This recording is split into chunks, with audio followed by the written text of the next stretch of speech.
एक विशेषाधिकार रहा है। मैंने पादरी धर्मशास्त्र को उन छात्रों को पढ़ाया जो मंत्रालय के लिए तैयारी कर रहे हैं, जब वे शेफर्ड्स थियोलॉजिकल सेमिनरी में अध्ययन कर रहे हैं, जहां मैंने अध्यक्ष के रूप में सेवा की है। चर्च के नेताओं को सोल स्क्रिप्टूरा को दृढ़ता से पकड़ने के लिए प्रशिक्षित करना, वह महान सुधार आह्वान जो केवल शास्त्रों का अर्थ है। खैर, मुझे आपको बताना है, यह मेरे लिए पढ़ाने का एक रोमांच है। लेकिन मैं आपको बताना चाहता हूं कि यहां तक कि एक सेमिनरी यीचे में भी बाइबल के अनुसार आचरण किए बिना बाइबल के अनुसार विश्वास करना संभव है। दूसरे शब्दों में यह संभव है कि बाइबल को सीखने का प्रेम हो, लेकिन बाइबल को दिन प्रतिदिन के जीवन में न जिया जाए। एक अन्य सेमिनरी अध्यक्ष जिसे मैं प्रशंसा करता हूं ने इसे इस तरह कहा, मुझे डर है कि हम स्नातकों को बहुत सारी मान्यताओं के साथ तैयार कर रहे हैं, लेकिन पर्याप्त दृढ़ विश्वास नहीं। जैसा कि मेरे एक पुराने प्रोफेसर कहा करते थे, बाइबल को पढ़ना एक बात है, लेकिन बाइबल को अपने भीतर से गुजरने देना दूसरी बात है। और आप जानते हैं, यही दृढ़ विश्वास है। दृढ़ विश्वास मान्यता को एक रीढ़ प्रदान करता है। धार्मिक सत्य केवल आपके दिल में तैरते नहीं रहते, वे आपके जीवन में ठोस दृढ़ विश्वास बन जाते हैं। यही वह संदर्भ है जब हम अब भजन 101 पर पहुंचते हैं। यह यहाँ का संदर्भ है और यह नव ताजपोशी किए गए राजा दाऊद के लिए एक काफी अशांत समय है। राष्ट्र विभाजित है। कई लोग जो राजा शाऊल के प्रति वफादार थे स्पष्ट रूप से दाऊद को बिल्कुल पसंद नहीं करते और वे उसकी नेतृत्व क्षमता को कमजोर करने की कोशिश करेंगे। लेकिन दाऊद जानता है कि भगवान ने उसे किस प्रकार का राजा बनने के लिए बुलाया है। तो यह भजन दाऊद द्वारा लिखे गए दृढ़ विश्वासों का भजन बन जाता है। ये ऐसे दृढ़ विश्वास हैं जो उसकी मान्यताओं को एक रीढ़ प्रदान करेंगे। वह इन्हें यहां जीने वाला है। अब इस भजन में 9 दृढ़ विश्वास हैं। यदि आप उन्हें गिनने का समय लें, जो मैंने किया है, और आप आसानी से उन्हें ढूंढ सकते हैं और प्रत्येक को घेर सकते हैं, क्योंकि उनमें से हर एक को मैं करूंगा शब्दों से चिन्हित किया गया है। यहां पहले पद में दाऊद कहता है, मैं भगवान की अटल प्रेम और न्याय के बारे में गाऊंगा। दूसरे पद में, मैं निर्दोष मार्ग पर विचार करूंगा। अब इसके साथ दाऊद यहां दूसरे पद में एक प्रश्न पूछता है, ओह, आप मेरे पास कब आएंगे? अब वह भगवान की नहीं बल्कि वाचा के संदूक की बात कर रहा है, जिसे यरूशलेम वापस लाने की जरूरत है। यह राजा शाऊल के समय में पकड़ा गया था और तब से इसे पुनः प्राप्त कर लिया गया है, लेकिन इसे अभी भी यरूशलेम नहीं लाया गया है जहां यह होना चाहिए। तो जब दाऊद भगवान की आराधना कर रहा है, जब दाऊद निर्दोष के मार्ग पर विचार कर रहा है, दाऊद जानता है कि उसे प्रभु की मदद की जरूरत है। आप देखिए, दाऊद का विश्वास है कि प्रभु की घनिष्ठ उपस्थिति के बिना, जो संदूक के माध्यम से होती है और जो उपस्थिति का प्रतीक है, दाऊद समझता है कि उसका इस्राएल पर शासन असफल हो जाएगा। तो दूसरे पद के अंत में दाऊद एक और विश्वास व्यक्त करता है। वह कहता है, मैं भीतर दिल की सच्चाई के साथ चलूंगा। आप जानते हैं प्रियजनों, क्या यह अच्छा नहीं होगा अगर आज अधिक विश्वासियों ने ऐसा कहा? अगर वे ऐसा जीते, अगर वे अपने घर में विश्वासियों की तरह व्यवहार करते। आप जानते हैं, आप निजी में जो हैं वह उतना ही महत्वपूर्ण है जितना कि आप सार्वजनिक रूप से जो हैं। खैर, यहाँ एक और विश्वास है। पद 3, मैं अपनी आंखों के सामने किसी भी बेकार चीज को नहीं रखूंगा। मुझे याद है कि मेरे माता पिता ने इस पद को एक छोटे से कागज के टुकड़े पर टाइप किया था और इसे हमारे परिवार के टेलीविजन के ऊपरी बाएं कोने में चिपका दिया था। हर बार जब मेरे 3 भाई और मैं टीवी देखते थे तो वह पद हमें घूरता रहता था, मैं अपनी आंखों के सामने किसी भी बेकार चीज को नहीं रखूंगा। अब निश्चित रूप से डेविड यहां जो लिख रहे हैं वह आज के समय में टेलीविजन, इंटरनेट और हर उस चीज का वर्णन करता है जो आपकी आंखों के सामने रखी जा सकती है। तो सवाल यह है, आज आप कौन से कदम उठाने जा रहे हैं ताकि अपनी आंखों से, अपनी ध्यान से बच सकें? यह ध्यान केंद्रित करने का विचार है। वह क्या है जिस पर आप अपनी आंखों से ध्यान केंद्रित नहीं करने जा रहे हैं, जो बेकार है, जो पापपूर्ण है? ये आपके मसीह के साथ चलने में बाधा डालेगा। आप जानते हैं, मैं यह सोचने से खुद को रोक नहीं सकता कि जब डेविड इस विशेष विश्वास को छोड़ देते हैं तो क्या होता है। उस दिन जब उन्होंने बतशेबा को नीचे स्नान करते हुए देखा तो उन्होंने इस विश्वास को एक तरफ रख दिया, है ना?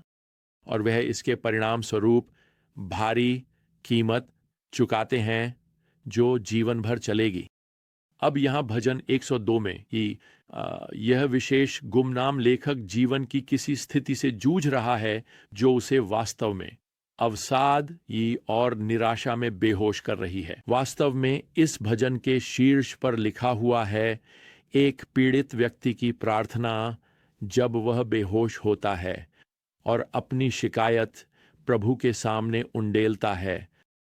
मैं चाहता हूं कि आप सुने कि भजनकार अपने जीवन का वर्णन कैसे करता है और शायद आप उससे जुड़ सकें, क्योंकि कुछ ऐसा है जिससे आप अभी गुजर रहे हैं। वह यहाँ तीसरी आयत में लिखते हैं, क्योंकि मेरे दिन धुएं की तरह बीत जाते हैं और मेरी हड्डियां इस उजची भट्टी की तरह जलती हैं। दूसरे शब्दों में, मुझे पूरे शरीर में दर्द हो रहा है, मेरा दिल घास की तरह मुरझा गया है, मैं अपनी रोटी खाना भूल जाता हूँ। छठी आयत कहती है, मैं जंगल के रेगिस्तानी उल्लू की तरह हूँ, बर्बाद स्थानों के उल्लू की तरह। वह कहते हैं, मैं जागा रहता हूँ, मैं सो नहीं सकता। वह आगे कहते हैं, मैं छत पर अकेले गौरैया की तरह हूँ। या खैर, आप क्या कहते हैं? इस तरह के अवसाद, इस तरह की निराशा से लड़ने के लिए आप क्या करते हैं? खैर, भजनकार हमें यहाँ एक या दो संकेत देने जा रहे हैं, क्योंकि उनका स्वर निराशा से ये आशा की ओर बदलता है। वह यहाँ 12वीं आयत में लिखते हैं, परंतु आप हे प्रभु हो सदा के लिए सिंहासन पर विराजमान हैं। वह पहचान रहे हैं सच्चाई को, है ना, कि जब उन तूफानी लहरों की ऊंचाई बहुत अधिक हो सकती है तब भी भगवान का सिंहासन उससे भी ऊंचा है। लेकिन आप खुद से यह सवाल पूछ सकते हैं, क्या भगवान का सिंहासन इतना ऊंचा है कि वह यहां नीचे मेरी परेशानियों की परवाह नहीं करेगा? खैर, 17वीं आयत इस संदेह को संबोधित करती है। वह दरिद्रों की प्रार्थना को ध्यान में रखते हैं और उनकी प्रार्थना को तुच्छ नहीं समझते। यहां पर हिब्रू क्रिया ध्यान देने के लिए प्रयोग किया गया क्रिया का अर्थ है सचमुच शक्ति की ओर मुड़ना। दूसरे शब्दों में, वह आपसे मुंह नहीं मोड़ रहा है। वह हर बार जब आप निराशा में पुकारते हैं तो वह अपनी पूरी ध्यान आप पर केंद्रित कर रहा है। अब यह विश्वास व्यक्त करने के बाद कि भगवान उसे सुन रहे हैं, भले ही ऐसा न लगे, भजनकार अब उन लोगों के लिए समाधान का एक महत्वपूर्ण हिस्सा प्रस्तुत करता है जो निराशा और कठिन समय से अभिभूत हैं। और यह वास्तव में मेरे लिए एक अद्भुत उदाहरण है। वह उन अन्य लोगों की ओर ध्यान देने जा रहा है जिन्हें जरूरत है। वह यहाँ 18वीं आयत में लिखते हैं, इसे आने वाली पीढ़ी के लिए दर्ज किया जाए ताकि एक लोग जो अभी तक नहीं बने हैं वैसे वह आप और मैं हूं प्रभु की स्तुति कर सकें। और उसने अपनी पवित्र ऊंचाई से नीचे देखा, कैदियों की कराह सुनने के लिए, उन लोगों को मुक्त करने के लिए जो मरने के लिए अभिशप्त थे।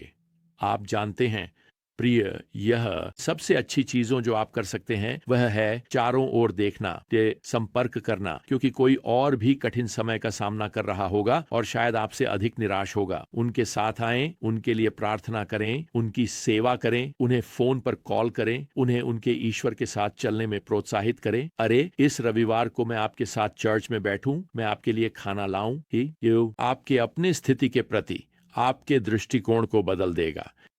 खैर, अब जब हम भजन 103 में प्रवेश कर रहे हैं तो हमें एक और क्रियात्मक कदम दिया गया है जो निराशा का मुकाबला करेगा। दाऊद यहाँ पद 2 में लिखते हैं, हे मेरे प्राण, यहोवा को धन्य कहे और उसके सभी लाभों को न भूल। आप जानते हैं कि दाऊद यहाँ क्या कर रहे हैं? वह अपने आप से बात कर रहे हैं। वह कह रहे हैं, सुनो दाऊद, यहोवा को मत भूलो, सुनो हे मेरे प्राण, यह मत भूलो कि यहोवा ने क्या किया है। यहोवा ने मुझे नहीं भुलाया है, सो वह याद करते हैं मुझे, इसलिए मुझे भी वही करना चाहिए और मुझे शुरू करना चाहिए उनके लाभों का रिकॉर्ड रखना। ये बहुत अच्छी सलाह है। आप जानते हैं, जब आप निराश होते हैं, आप भूल जाते हैं कि भगवान ने क्या किया है, और आप यह भी नजरअंदाज कर देते हैं कि वह आज भी क्या कर रहे हैं। आध्यात्मिक भूलने की बीमारी विश्वासियों के सामने आने वाली सबसे खतरनाक बीमारियों में से एक है। आपको इससे लड़ना होगा, आपको इसके खिलाफ तर्क करना होगा। एक व्यक्ति ने मुझे एक बार बताया कि अपने आप को सुनने और अपने आप से बात करने में बड़ा अंतर है। खैर, आपको अपने आप से बात करने की जरूरत है। एक सूची लिखें जिससे आप अपने आप से बात कर सकें। यह मत भूलो कि भगवान ने क्या किया है और क्या कर रहे हैं। दाऊद अब यहां तीसरी आयत में लिखते हैं, यहोवा के लाभों में से एक यह है कि वह तुम्हारी सभी बीमारियों को ठीक करता है। अब गलत मत समझो, आपको जाने से बचने का मौका नहीं मिलता। डॉक्टर के पास जाने से वह आत्मा की बीमारियों की बात कर रहे हैं, शरीर की नहीं। और वैसे अगर भगवान चाहें तो वह आपके शरीर को ठीक कर सकते हैं। वास्तव में दाऊद की तरह और सभी की तरह आप बीमारों के लिए प्रार्थना कर सकते हैं, आप अपने लिए प्रार्थना कर सकते हैं, लेकिन हम सभी अंततः यूं मरेंगे। मैंने कभी किसी को नहीं देखा जो अच्छी सेहत में स्वाभाविक रूप से मरा हो। हम सभी अंततः इतने बीमार हो जाते हैं कि मर जाते हैं। लेकिन अवसाद, निराशा और चिंता आत्मा की बीमारियां हैं, और क्या आप जानते हैं भगवान उन्हें ठीक कर सकते हैं जब हम उन्हें याद करते हैं, जब हम अपनी स्मृति को सक्रिय करते हैं, जब हम दूसरों की सेवा करते हैं, और जब हम आज और कल के लिए उन पर भरोसा करते हैं।